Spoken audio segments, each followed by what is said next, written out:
दशावतार नाट्यशाला आज संध्यारे स्थानीय रवींद्र मंडप ठारे श्री दशावतार नाट्यशाला अनुकूल नृत्य बनाड़ी उत्सव पालन करा जायछि। आज अपराह्न अतिथि भाव सुनामधन्य लेखिका श्रीमती शुभश्री पट्टनायक समाजसेविका श्रीमती अन्नपूर्णा महांती उपस्थित रही यह कार्यक्रम शुभारंभ करते। अनुष्ठान कनिष्ठ नृत्यशिल्पी मान द्वारा सांस्कृतिक कार्यक्रम परिवेषण करा जायतिला। सेहीपरि सांध्य अधिवेशन में अतिथि भाव विशिष्ट साहित्यिक श्रीजुक्त जयकृष्ण सामल एवं श्रीजुक्त भास्कर जेना महोदय उपस्थित थे। एसत सेंट जावियर इंटरनेशनल स्कूल तथा MBC TV chairman Badrinath Pattnaik उपस्थित थे। आज संबर्धना कार्यक्रम में अनन्य प्रतिभा श्रीमान ऋतिक पट्टनायक को एवं डॉक्टर श्री महेश प्रसाद राउत को नाट्यशाला सम्मान में सम्मानित करा जायतिला। निकटरे केंद्र संगीत नाटक एकाडेमी द्वारा सम्मानित होइतिबा गुरु डॉक्टर स्नेहप्रभा सामंतराय एवं गुरु श्री निरंजन राउत को मध्य संबर्धित करा जायतिला। शेषे वरिष्ठ नृत्यशिल्पी मानक द्वारा संध्यार सांस्कृतिक कार्यक्रम परिवेषण करा जायतिला।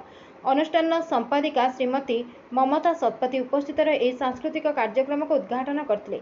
समस्त कार्यक्रम को संयोजना करते श्रीमान सागर कुमार।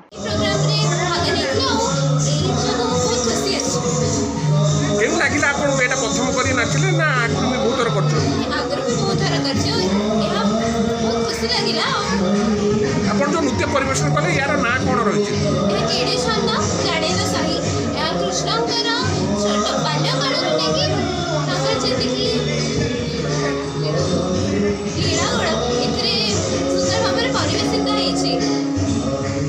तार एनुअल डे करथाय एबे 3 वर्ष होलानी 5 वर्ष रु 50 वर्ष नृत्यशिल्पी मानक गोटे मंच एकत्रित करे आउ तार ना देछि नृत्य बर्णाली। ए नृत्य बर्णाली माध्यम रे सबु प्रकार सबु गोष्ठीर सबु बयसर जेते हमर कलाकार अछंती समस्त को आमे मंच देई थाउ।